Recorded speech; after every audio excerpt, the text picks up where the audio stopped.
age of steam. Made in Britain, it was one of the greatest technological breakthroughs the world had ever seen. The train powered Britain's rise to the summit of imperial power, and it changed everything, from the food we could eat to the work we could do. Born in the 1830s, the age of steam lasted 130 years, and then was gone. But today, as the rest of the world powers towards the future, Blokes on the track. a network of 22,000 volunteers and 4,000 staff, like station managers, signalmen, engineers, and drivers, are working together on 130 heritage lines, carrying 8 million of us every year. To see the sight, the sounds, the smells, the steam, the coal, everything. It's all there. Wonderful. This is the story of the people who are keeping our railway heritage alive. For them, the age of steam never ended. This is Steam Train Journeys.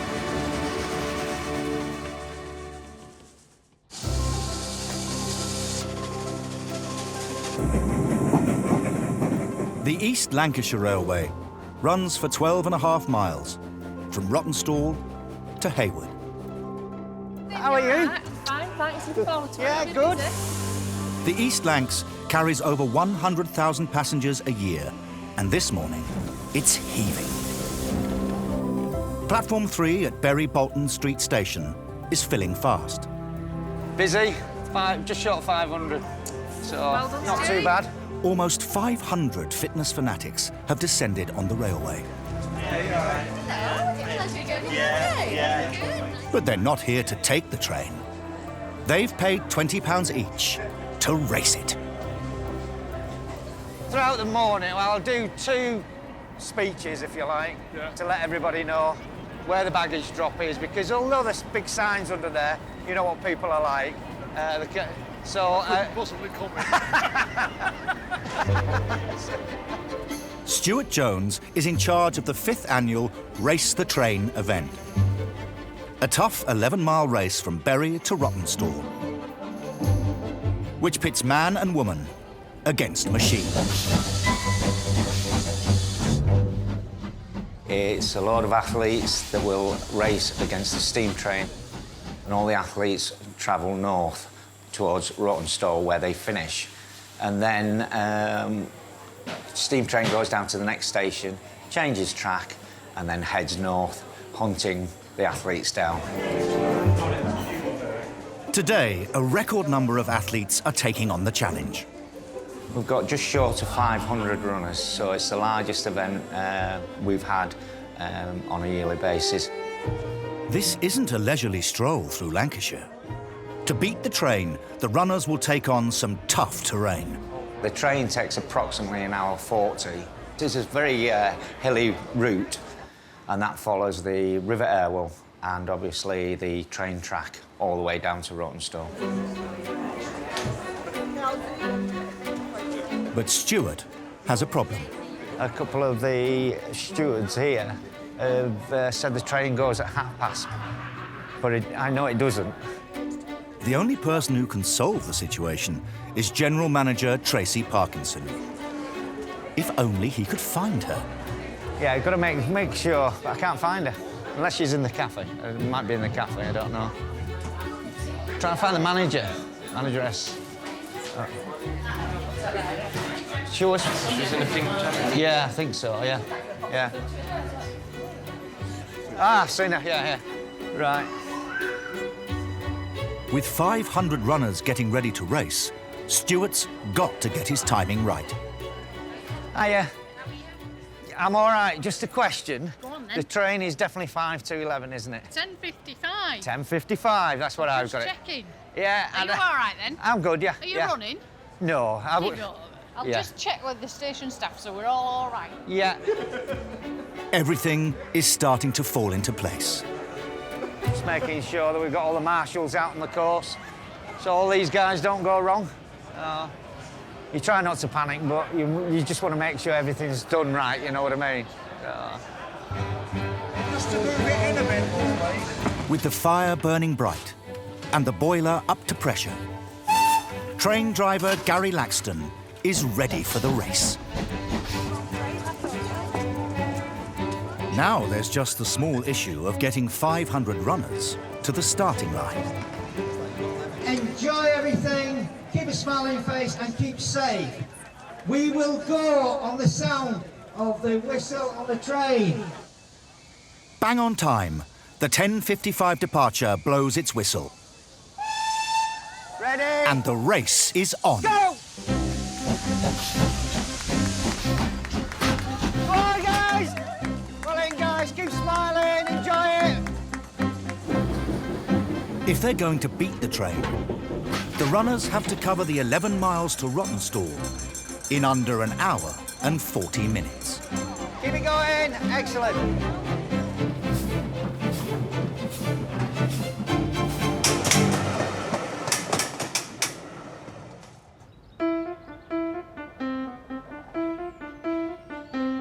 The Festiniog Railway has been housing its locos, wagons and carriages at Boston Lodge for almost 180 years. That's right, anybody who fancies. And today the lodge is home to 25 engines and dozens of coaches and wagons. There's only one track linking the lodge to the Festiniog line. But it currently sits exactly where a new shed needs to be built. So it's got to move. What we're doing, all that or just two out?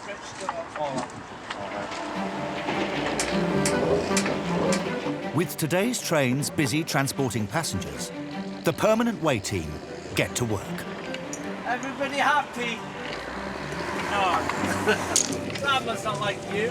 That's the wrong way, Scott. Yes, thank you, Dad.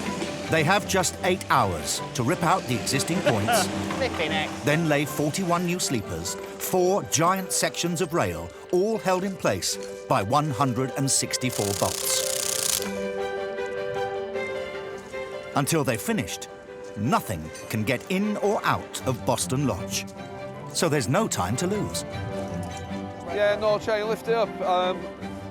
Alan Tomlinson is on hand to make sure it all goes to plan. Hopefully by the end of the day, all of it will be sort of back together and fettled and levelled, and be good for traffic. On a heritage railway, nothing goes to waste. How are you doing, Dan? Can I start the machine? You can start the machine, yeah. Going to make quite a lot of noise. Yeah, you can do this bit, and then while I think about what I'm doing next. It's Dan Evans' job to salvage and reuse everything he can. Could you give that a tug if I leave this on? There we go. If you could put it next to the other one. Every member of the 10-man track crew is going to have to pull their weight if they're going to finish this build on time. Samuel, the 4 joints at the far end need to be undone completely. Taking them off, yeah. Apprentice Samuel Nappit is a long way from home.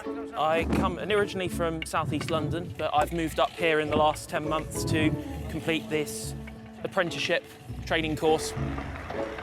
Samuel has found his perfect job, working full-time in the signals and telegraph department. It was always a dream, but I didn't think it was possible until about 5 years ago when I discovered that there really were people employed on a daily basis to do jobs on heritage railways. I thought they were all volunteers. Hello, Don. Good morning, Samuel. As the heavy machinery arrives, Alan insists everyone stays safe. Helmet time.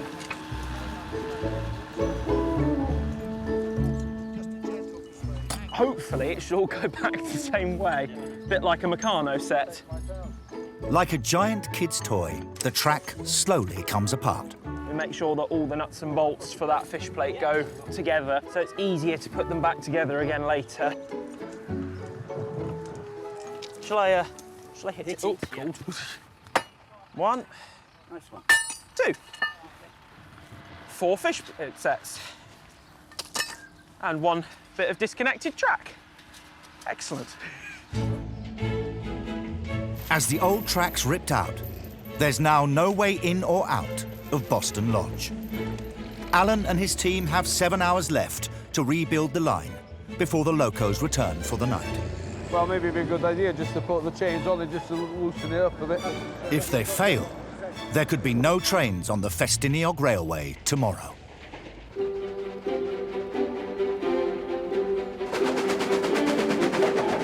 Steam trains come in all shapes and sizes. From narrow-gauge puffers to thundering express locos. Just like a car, they all have tyres, except a steam train's tyres are made of steel. Right, is there anything more to do? Like those on a car, an engine's tyres also wear out. After clocking up 70 years of service, it's time for a change. That side's relatively easy, yeah, we can do that side. Just get the other jack in place in a second. The place for that is here, at the South Devon Railway. Yeah, I don't think I'm going to get overly worried by that. Home to the country's pre-eminent train tyre fitter, Rob Le Chevalier. OK, we better do that. There are a couple of us in the country that can tyre fit, although I'm the only one left qualified to fit Gibson rings on a nice big 6'8" tyre. Cars and steam engines have tyres for one reason. It's cheaper to change a tyre than replace the whole wheel. But fitting them is a slow, expensive process that starts with these massive metal discs. The tyres arrive in as blanks. They're just proof machined, very simple tyres. The end of steam in August 1968 also saw the end of many specialist manufacturers.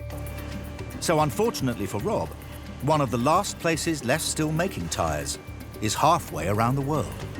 The greatest challenges, they're coming from South Africa, and they take around 20 to 24 weeks, half a year to get. If you make a muck-up, another half a year's got to go by, and it also costs us a lot of money. These tyres don't come cheap. She's about half, 3/4 of a tonne of steel. They cost at the moment around £3,500 as a blank piece. So the crucial part is, when we have them, is to get it right.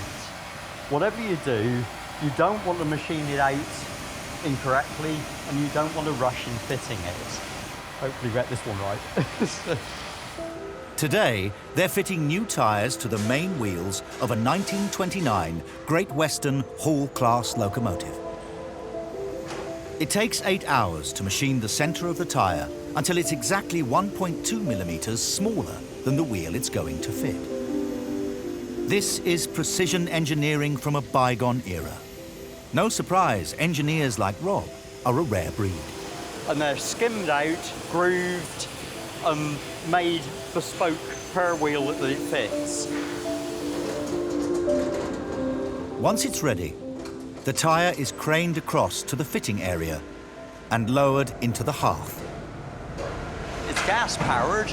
It was made by Swindon at the turn of the century. That's unfortunately 1890s rather than 1990s. And it is basically comprises of individual heater heads placed as one continuous ring of flame.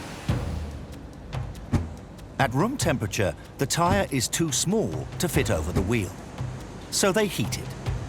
The gas burners expanding the steel until it's exactly 2 millimetres bigger than the wheel it needs to fit. We're aiming for a temperature of around 250 degrees. You don't really want to get it any hotter, and you certainly don't want to get it red, because you'll detemper the steel and it'll basically ruin it. So we're just after a nice steady warmth and get it to grow. It takes only 25 minutes for the tyre to come up to temperature. It's a bit warm today, though. It's could do without the fire lit. Rob has 2 foolproof ways to tell the tyre is ready for fitting. We have a series of things called temple sticks, which are basically like wax crayons. The green one will melt at 200 degrees, yellow one melts at 250, red at 275, and the brown one's 300. I'm aiming for something in between yellow and red. You can see the green one's melted. and the yellow one just about melted there. So we're close. Another couple of minutes and it'll be all right. But there's also a more traditional, low-tech way to test the temperature. The old-fashioned fitters used to spit on it. And if it went on it and stuck, it was too cold. If it spat on it and it jumps, you know it's getting up to temperature and it's about right. So you can literally spit on it and see if it's hot enough. There it goes. Are you ready, lads? OK, let's go for it. With the tyre up to temperature, the team have one go to slot the 5-ton wheel set into place. Check. Yeah, right out the back. If they're too slow, the tyre won't fit properly, and they'll have no choice but to cut it off and start all over again.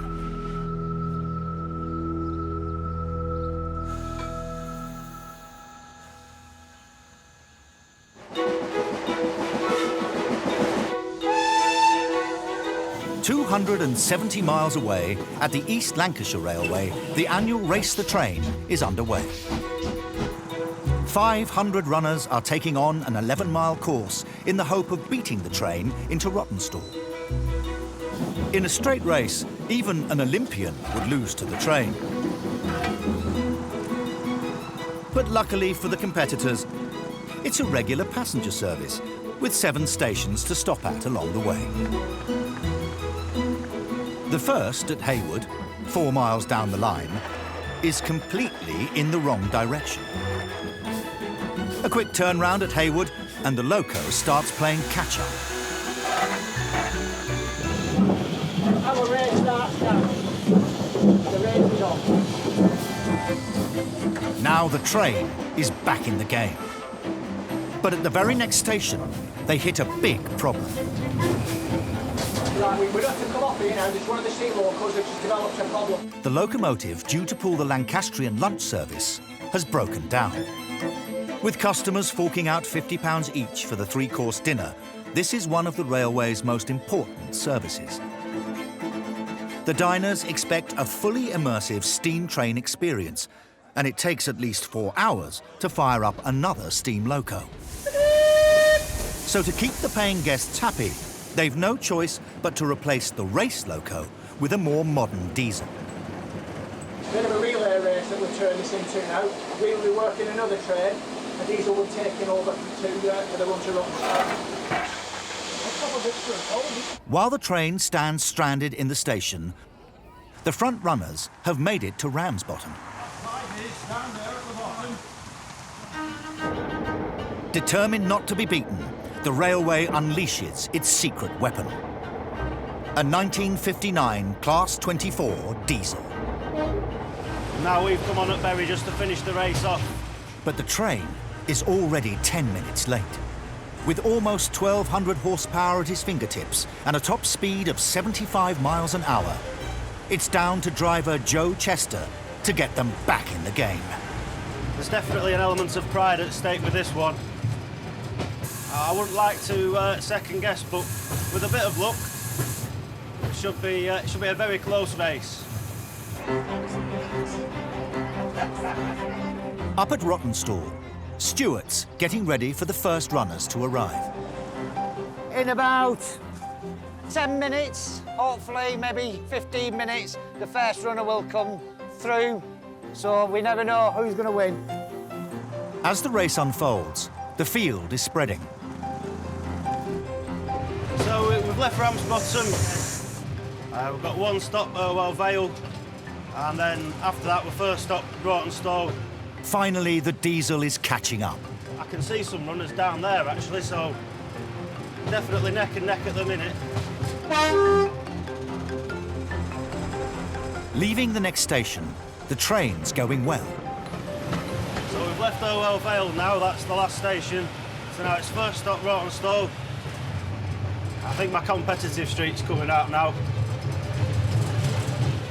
You can see some more of the runners down there. Into the final stretch, and it's anybody's race.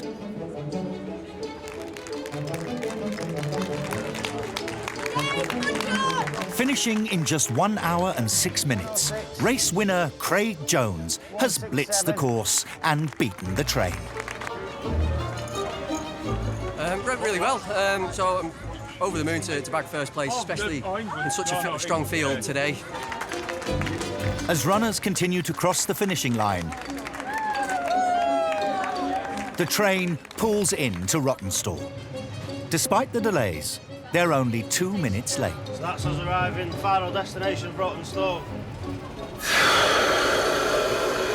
And there we have it, the end of the race.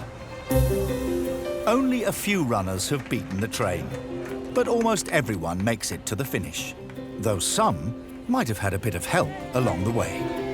Thank you to everybody who's taken part.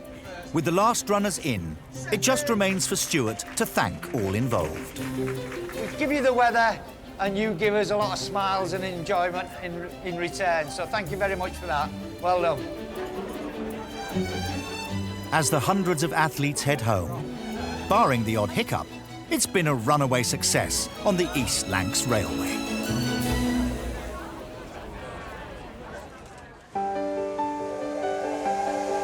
Winding through the spectacular Snowdonia National Park, the Welsh Highland Railway carries 200,000 passengers a year. Absolutely brilliant. You can't beat the scenery, you can't beat the staff. Smashing. Making the line one of the region's biggest tourist attractions.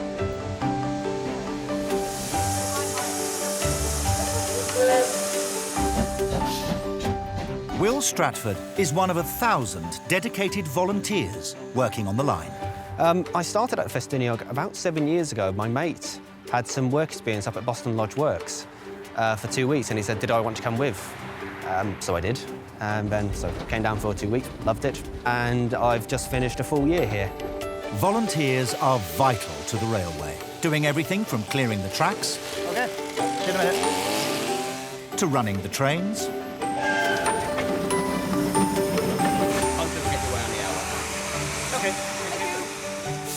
and being the longest heritage railway in the country means volunteers often take on multiple roles. Currently I have 3 roles. I'm a guard, which I started off as. I'm a signalman as well in Porthmadog. And I also am a crossing keeper for our Kai Pau crossing, where we cross the main line. This afternoon, he's on his favourite shift, working as a guard. Today I'll be taking the late train from Porthmadog up to Vidvi and back as a guard. But before they can go anywhere, Will's got to be sure the train is safe. On the connections, I'm checking that all the clips are in and locked and secured. I need to be satisfied that if someone were to fall against it, they're not going to fall out the train. Saves a lot of paperwork. At the same time, I'm just making sure everything's connected. The chains at the bottom are in place. Currently, it's looking good. That's one set, and there's about 20 more to check. The final check is to make sure the brakes work. If you take the pipe off at the rear, we should hear an inrush of air. And that way I know I have continuity all the way through the train, and the engine isn't just lifting off the brakes on 1 or 2 coaches.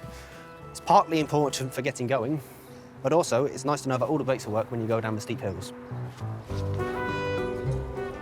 The name guard comes from the days of stagecoaches, where an armed person protected the post from bandits and highwaymen. I'll fill you in a minute, yeah. Will may not have bandits to contend with, but he does have tourists. And it's more than his life's worth if he doesn't keep to time. We've got about 6 minutes until departure. All on board, and the train leaves Porthmadog bang on time. Let's get cracking.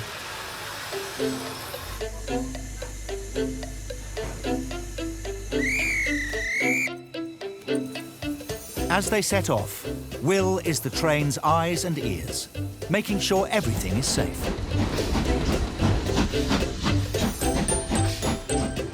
So most of the time we're checking if all the doors are shut. It sounds kind of an obvious one, but it's always handy if we don't have passengers falling out the side.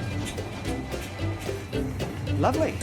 Clear of Porthmadog, it's time to check tickets. Good afternoon, folks. Can I see your tickets, please? Thanks so much. Thank you. Thank you. Yeah, so one of the jobs we do is collect tickets. It's mainly so we know where everyone is going. Also to catch fare evaders, but we don't really have that problem. Hello, folks, can I see your tickets, please? Hello. Campsite? I'll make that happen for you. Hello. Get nothing for mine anymore. Deceives me to source of pets. Climbing towards Bethgelert, the scenery becomes more rugged. Yeah, it's a good idea. Shut the doors. Unless you want the atmosphere. No, I've 68 myself.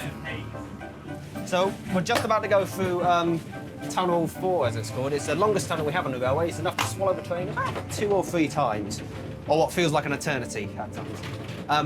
But since we're quite close to the engine, it's quite nice not to have the windows open. It gets a bit noxious. This railway really only appeared on this section, I think about 10 to 12 years ago.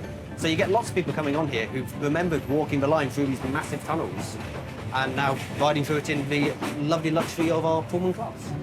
They emerge into the dramatic Aberglaslyn Pass, Britain's most beautiful place, according to a National Trust survey.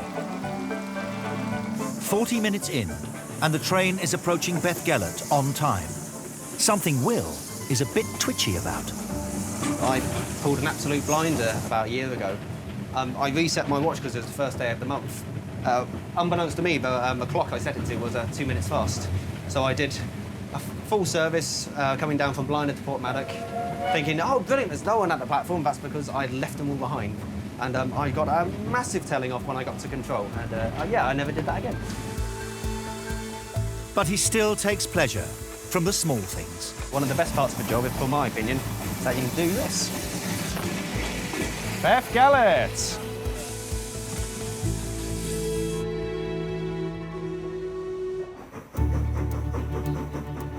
20 miles away, on the Festiniog Railway, trains are busy ferrying passengers from Porthmadog to Blaenau and back.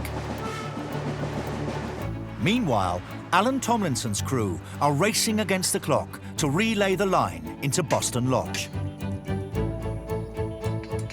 With trains due back in 4 hours, there's still a ton of work to do.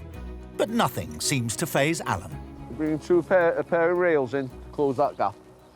And then the panel of track behind that gentleman there will then get pulled to fill the other gap.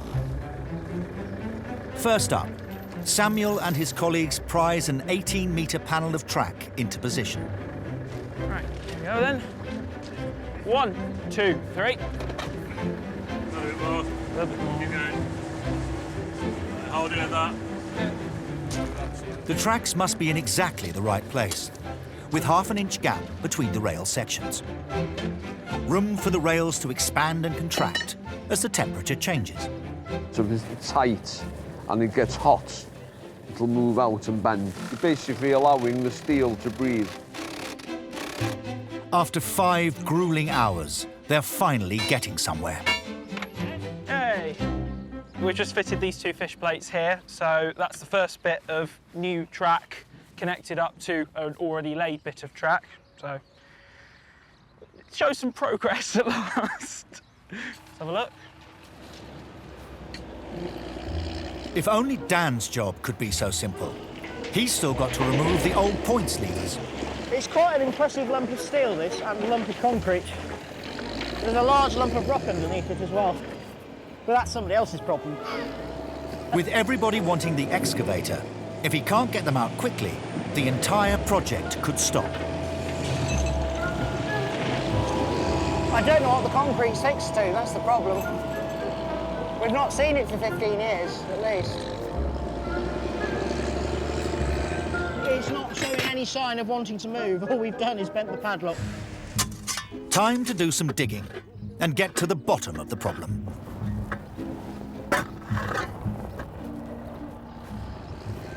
It could just be the weight of the material around it, but it's not particularly heavy material. Ah. Right, that'll be it then. Thanks, Martin. The steel frame is set solid, with 4 concrete beams pinning it in place. What they've done, they built it on cross concrete. So there's 2 going that way and there's 2 going the other way. That's what's holding it down. With the clock ticking, there's no time to dig it out. There's only one thing for it: brute force. We're going to cut the nuts off, and then we're going to remove the frame surgically in bits off the metalwork, which might well be quicker. See if that's in there. After 15 years in salty ocean air, the nuts holding the frame down have rusted solid. I reckon we're going to get some lifting straps and give it another go.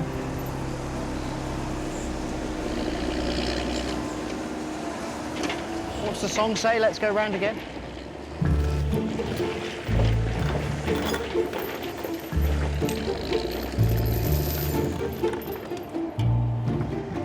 There she goes. Didn't quite get it right, but never mind. Well, that's key because you might lift it from the middle. With the frame finally gone, the supporting slabs lift out in an instant. Oh, there we go. Well, that's it then. As work to rebuild the track progresses, Train coming. Oh, train coming. trains are still running on the main Festiniog Railway. Just to be safe, we stop working. Just feet from the crew.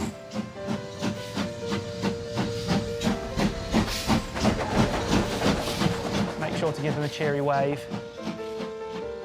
Oh, right. Off to find a spanner. With the panel in place, there's just the final sections of rail to fit. They should lay plastic sleepers every 75 centimetres. But there's a problem. Someone can't count. And they're 10 sleepers short. Well, a slight miscalculation, obviously. We haven't got enough plastic sleepers, so some of the lads have gone to Minford to go and get 10 to fill the gap. Can somebody come to do tongs, please? With 90 minutes to go, the last two sections of rail are dragged into place. How much further, Alex? About a metre. Yeah? There we go. Hang on. Do it a little bit more and I'll get it. There. But no sooner than they've averted one crisis, another problem appears. Do you want to cut a bit more off? Yeah, we'll do that, seeing all the tools here. The rails are too long. So they've got to be cut to size. So if you get it wrong, it's an expensive mistake.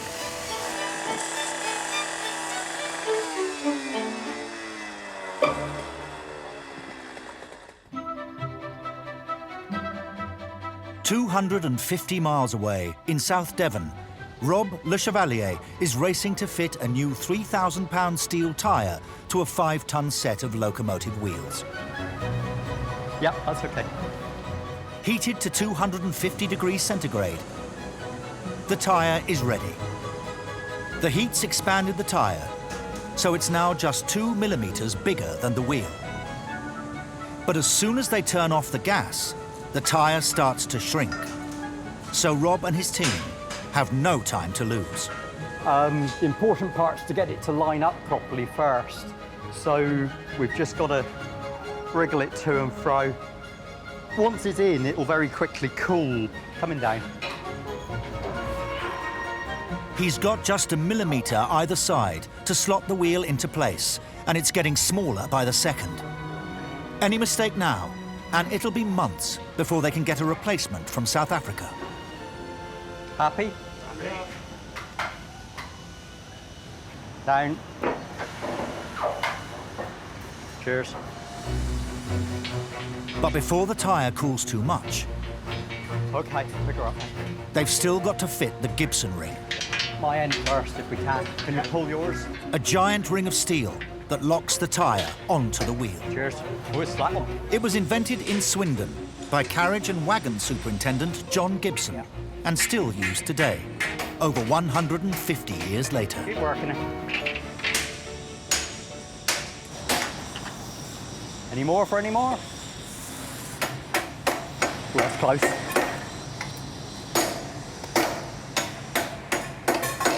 Oh. It's hard work, that is. With the Gibson ring in place, Yeah, we're there. there's just one thing left to do. OK, here we go. This is a Gibson ring roller. It crushes the edge of the wheel down onto the Gibson ring to prevent it coming out of the groove. Once this is done, you'd have to cut the tyre up to get it off. We're there.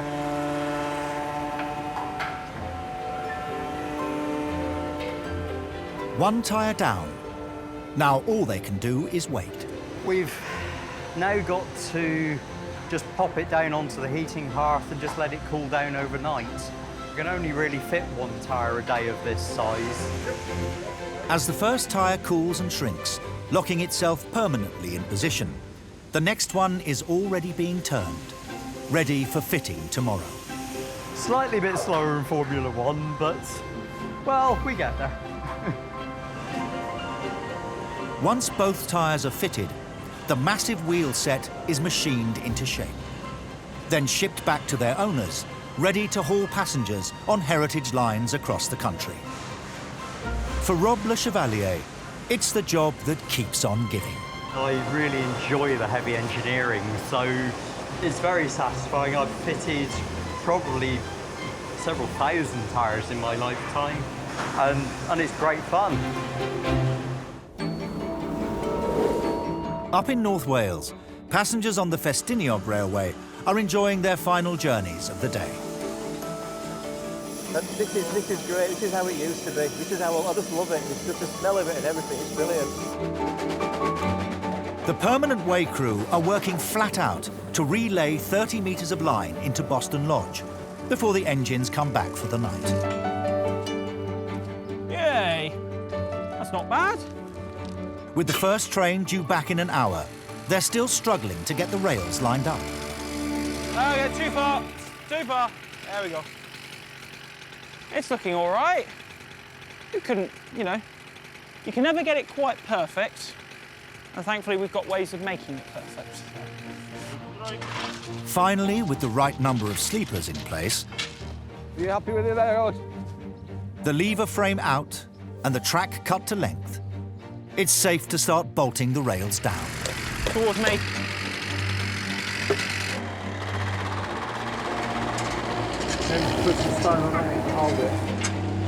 As the crew start to clear up, ballast is shoveled in and packed tight between the sleepers. For Alan Tomlinson, it's all in a day's work. We thought it'd be tight, but we've actually done it, so jobs are good. After 8 hours of blood, sweat and miscalculations, the points are out, the track relayed, and the line to Boston Lodge is open, ready for its first arrival.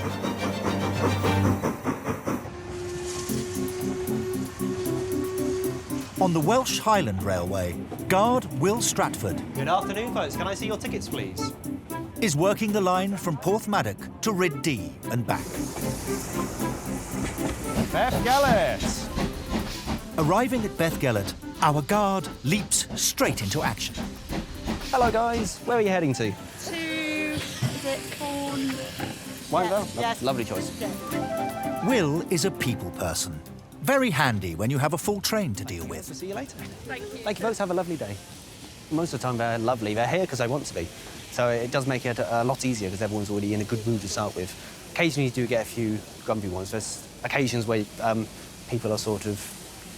This one half of the couple really wants to come here. But most of the time, everyone's really pleasant. Thank you. Thank you. Thanks so much.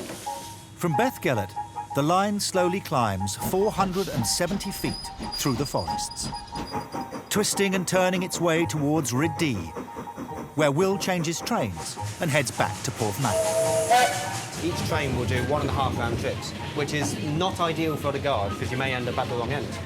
So the way we do it, the morning guard will do a full round trip. We then take the afternoon bits. When we get to Riddee, there should be another train waiting for us. We'll get off this one, onto that one, and guard that train back to Porthmadog. And that way, everyone ends up back in the right place. As they pull into Riddee, the midpoint on the Welsh Highland Railway, everything is on schedule. Train's in and waiting. I love it when a plan comes together. Riddee! After briefing his replacement, Iorwerth Roberts, where his passengers need to get out... You've got some people in the lock-ups at the back for Weinbauer. OK. This driver's a bit fast. I told him off once. Oh, hold on then.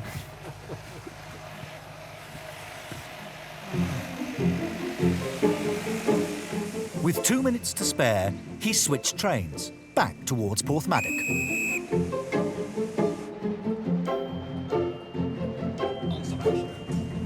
Many people? Yeah, loads. Really? Yeah. Excellent. We'll see if we can fit them somewhere. The last passengers of the day board at Bethgelert. Hello. You've got passengers for Nantmore. Excellent. Right, we need to sit in coach 2060. Will checks the remaining stops with the crew. Bethgelert, Pontcroiser, Nantmore, please. And they're on their way once again.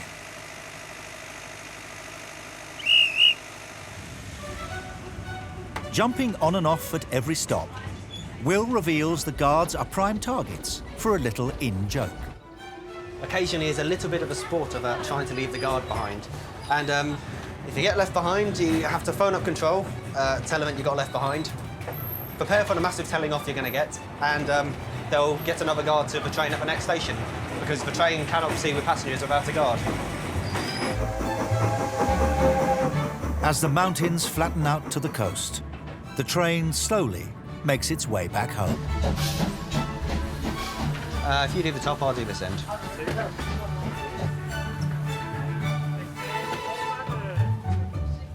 Porthmadog, all change, please. It's always good for a cute dog. Thank you. Thank you, folks. Have a lovely evening, guys. Thank you very much. Thank you, guys. With the last passengers off, You sound delighted.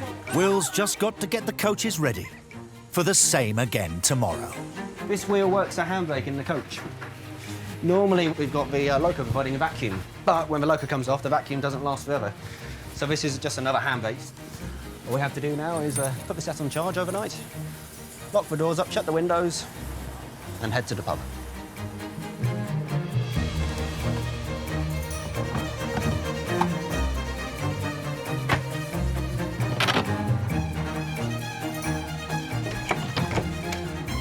That's it. Job done.